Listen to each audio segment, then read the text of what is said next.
He charmed millions with that debonair smile. Behind it lay countless secrets. A man trapped between Hollywood's demands and his own truth. The perfect leading man harboring the most private of lives. You know him as the epitome of masculine sophistication, the man who defined what it meant to be a gentleman on screen for generations. Cary Grant's immaculate public image was a masterclass in Hollywood mythology.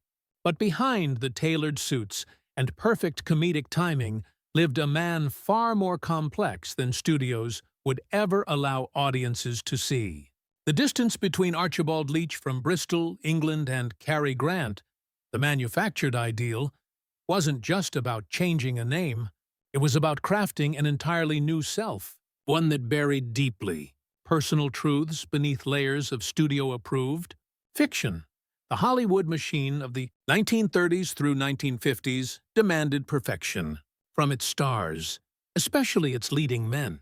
Grant emerged in an era when studios controlled every aspect of their talents' lives, from their public appearances to their private relationships. For a man with secrets, this level of scrutiny created a lifelong tension between authenticity and survival. His close friendship with fellow actor Randolph Scott raised eyebrows throughout the industry. Yet Grant maintained a carefully cultivated public persona through 5 marriages to women and countless scripted romances on screen. What price did he pay for this division between public adoration and private truth? To understand the man behind the immaculate image, we must return to the beginning, long before Hollywood transformed Archibald Leach into the icon we remember. Born in 1904 to working-class parents in Bristol, England, young Archie's childhood was marked by profound trauma. At just 9 years old, he returned home from school to discover his mother had vanished. His father told him she had gone to a seaside resort, but the truth was far darker. She had been committed to a mental institution. For decades, Grant believed his mother was dead, only discovering she was alive when he was 31 years old. This early experience of abandonment and deception would shape his relationship with truth and identity for the rest of his life. The boy who lost his mother found escape in performance.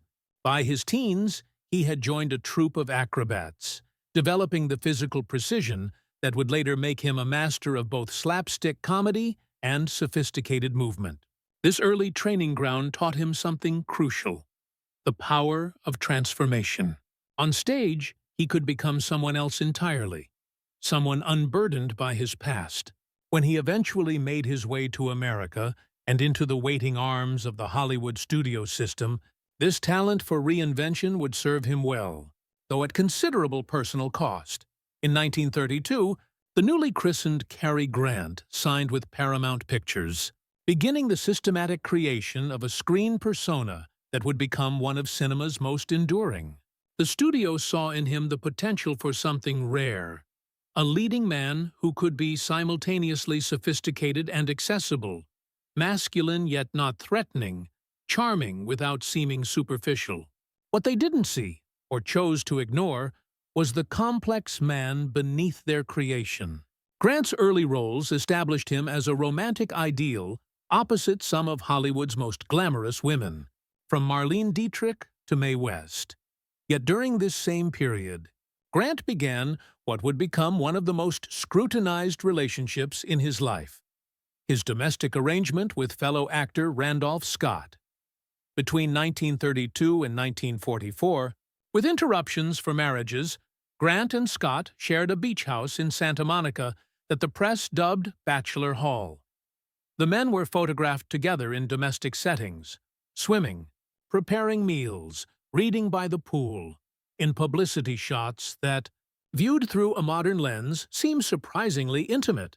Hollywood fan magazines of the era played along with a wink and a nod, presenting the arrangement as nothing more than 2 bachelors saving on rent. But the studios knew that any hint of a romantic relationship between the men would have destroyed Grant's carefully constructed image as the ideal heterosexual leading man. How much of himself did Grant have to suppress to maintain the fiction that kept his career alive? The 1930s and 40s represented the height of studio control over actors' private lives. Studio contracts often included morality clauses that gave executives the right to dictate who stars could be seen with, where they could go, and how they should behave. For any actor with desires or relationships that deviated from socially acceptable norms, this created an impossible situation. To be discovered meant not just personal humiliation, but professional destruction. In Grant's case, the studio's solution was simple: marriage. Between 1934 and 1968, he would marry 5 women: Virginia Cherrill, Barbara Hutton, Betsy Drake, Diane Cannon, and Barbara Harris, with relationships of varying duration and sincerity. His first marriage to actress Virginia Cherrill lasted just 1 year. His second, to wealthy socialite Barbara Hutton, famously earned them the nickname Cash and Cary, though friends noted a genuine affection between them despite the marriage's brevity. But it was perhaps his third marriage to actress Betsy Drake that offered the most insight into Grant's complicated approach to intimacy. Drake later recalled that Grant was unable to be intimate with people. Even with me, there was always a glass wall there. What did she see behind that wall that the public never glimpsed? Throughout these marriages, rumors about Grant's sexuality continued to circulate within industry circles. According to several biographers, costume designer Ori Kelly, who had known Grant before fame when he was still Archie Leach, claimed to have had a relationship with him. Actress Maureen O'Hara, who worked with Grant on The Quiet Man, once commented that Cary had such inner conflicts. He was torn between what he was and what he felt he needed to be. Yet publicly, Grant maintained an impeccable image as one of Hollywood's greatest leading men, starring in classics like North by Northwest, Notorious, and To Catch a Thief. The pressure to maintain this division between public and private selves eventually took its toll. By the mid-1950s, Grant began experimenting with LSD therapy, then legal and considered cutting-edge psychiatric treatment. He would eventually undergo more than 100 sessions, later claiming that the drug helped him find peace with his past and himself. "I finally learned that I had spent most of my life behind that wretched facade of Cary Grant," he reportedly said of these experiences. What truths did he confront in those sessions that he couldn't acknowledge publicly? As the studio system began to crumble in the late 1950s and early 1960s, so too did some of the rigid control over stars' personal lives. Yet Grant, formed in an earlier era, continued to guard his privacy fiercely. His fourth marriage to actress Diane Cannon in 1965, when he was 61 and she was 28, produced his only child, Jennifer. The marriage ended in bitter divorce, with Cannon later describing Grant as controlling and emotionally distant. Their court battles revealed a man still struggling to reconcile his public image with his private complexities. In his final years, Grant seemed to find some measure of peace. His fifth marriage to Barbara Harris, a woman 47 years his junior, lasted from 1981 until his death in 1986. Friends described this as perhaps his happiest relationship, coming at a time when he had largely retreated from public life. Yet even in retirement, he remained extraordinarily protective of his image and his privacy. When approached about biographical projects, he would frequently respond with legal threats. What aspects of his story was he still trying to protect? The question of Grant's sexuality has been debated by biographers, historians, and film scholars for decades since his death. Some, like Charles Hyam and Roy Mosley, authors of Cary Grant, The Lonely Heart, claimed definitive evidence of his relationships with men. Others, including his daughter Jennifer Grant, have disputed such claims, insisting her father was straight. The truth, as is often the case with carefully constructed public figures, likely lies somewhere in the complexity of human sexuality rather than in binary categories. What matters most is understanding the profound disconnect between the freedom Grant portrayed on screen and the constraints he lived with off it. In an era when homosexuality was classified as a mental illness, criminalized in every state, and considered career suicide in Hollywood. The very question of Grant's sexuality speaks to a larger historical truth. Stars of his generation were not only encouraged, but required to suppress any aspects of themselves that didn't conform to narrowly defined social norms. That suppression came at an immense personal cost.